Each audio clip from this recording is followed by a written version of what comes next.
Salut tout le monde, ici Adrian Mercier. Bienvenue sur ma chaîne, dédiée à notre belle planète et aux enjeux de l'écologie. Si vous voulez en apprendre plus sur comment protéger notre environnement et adopter des gestes éco-responsables, pensez à vous abonner pour rester informé. Prêts à explorer ensemble? C'est parti. Bonjour à tous et bienvenue sur ma chaîne. Aujourd'hui, je vais aborder un sujet fascinant qui remet en question une idée reçue. La tectonique des plaques est-elle vraiment essentielle à la vie sur Terre? Dans cette vidéo, je vais explorer des théories qui suggèrent que la vie aurait pu prospérer sans ce phénomène géologique. Nous allons examiner les différentes conditions qui ont permis l'émergence de la vie et discuter des implications de cette hypothèse. Restez avec moi pour découvrir un nouvel éclairage sur l'histoire de notre planète. La tectonique des plaques était-elle déjà active au moment de l'apparition de la vie, il y a environ 4 milliards d'années, favorisant ainsi les réactions chimiques à la base du vivant grâce à la chaleur que libérait ce mécanisme? Si certaines études affirment que oui, une nouvelle publication révélait que les plaques auraient été au contraire totalement immobiles. À cette époque, remettant en question l'idée d'un lien entre tectonique des plaques et apparition de la vie.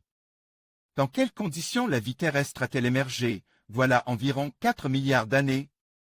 Difficile, en effet, de reconstruire l'environnement régnant à l'aube de notre planète, alors que si peu de témoins de ce lointain passé nous sont parvenus. Plusieurs théories existent ainsi. L'une d'elles, certainement la plus plébiscitée, suggère que la vie est apparue dans les océans primitifs, dans des zones d'intense activité hydrothermale. Ces sources sous-marines étaient, et sont toujours aujourd'hui, d'importants pourvoyeurs des éléments chimiques et de chaleur. Une soupe chaude au sein de laquelle les briques chimiques, à la base du vivant, auraient pu se construire relativement rapidement. La vie serait apparue au niveau des sources hydrothermales, au fond de l'océan primitif. USGS, domaine public. L'apparition de la vie rime-t-elle avec la tectonique des plaques? Or, ce type d'environnement est aujourd'hui majoritairement localisé sur les dorsales océaniques, où se jouent certains des processus les plus fondamentaux de la tectonique des plaques. C'est là, via la création de la croûte océanique, que la majorité de la chaleur de l'intérieur de la Terre est évacuée. Un mécanisme majeur pour le système Terre, car ce flux de chaleur qui s'échappait vers l'extérieur permet l'activation de cellules de convection dans le manteau mais également dans le noyau externe. Or, ce sont bien ces mouvements de matériel dans les entrailles de la planète qui permettent de générer le si précieux champ magnétique qui nous protégeait des radiations nocives du Soleil. Le mouvement des plaques est lié à deux processus fondamentaux, la création de croûtes océaniques au niveau des dorsales océaniques, où la chaleur de la Terre est évacuée, et le recyclage de cette même croûte au niveau des zones de subduction. José F. Vigile, Wikimedia Commons, CCBYSA 3.0. De fait, la tectonique des plaques a été rapidement considérée comme un élément nécessaire à l'apparition de la vie sur Terre. D'ailleurs, si la date de son initiation reste très débattue, de nombreuses études la placent très tôt dans l'histoire de la planète. Vers 3,8, 4, voire 4,2 milliards d'années. Autrement dit, au moment où les premiers processus biologiques seraient apparus. Mais une nouvelle étude vient questionner ce lien. Et si la vie n'avait en réalité pas eu besoin de l'aide de la tectonique des plaques pour se développer? Tout simplement parce qu'elle n'était pas encore active? C'est l'hypothèse soulevée par un nouvel article publié dans la revue Nature, la signature du champ magnétique primitif au cœur des zircons. Les chercheurs se basent sur les résultats d'analyse de zircon, de minuscules minéraux qui sont les seuls témoins géologiques encore présents de nos jours à relater l'histoire de cette Terre primitive. À l'origine, l'équipe souhaitait étudier le champ magnétique terrestre des périodes les plus anciennes de l'histoire de la Terre, l'Adine et le Paléoarchine. Pour cela, ils ont analysé la magnétisation de zircon et gis de 3,9 à 3,3 milliards d'années.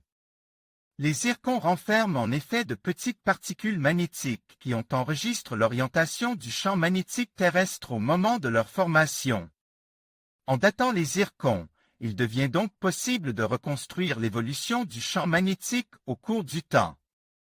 Mais dans ce type d'étude, il faut prendre en compte un paramètre important, le changement de l'intensité et de la direction du champ magnétique en fonction de la latitude-latitude.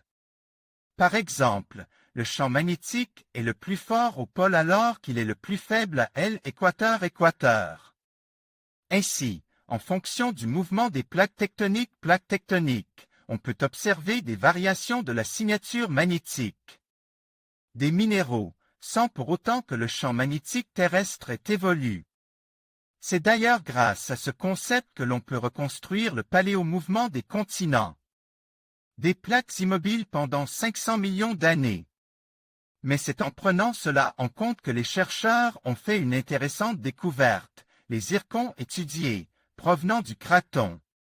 Cratons d'Afrique du Sud, possèdent tous une même signature magnétique, suggérant qu'ils se sont tous formés à la même latitude, entre 3,9 et 3,4 milliards d'années.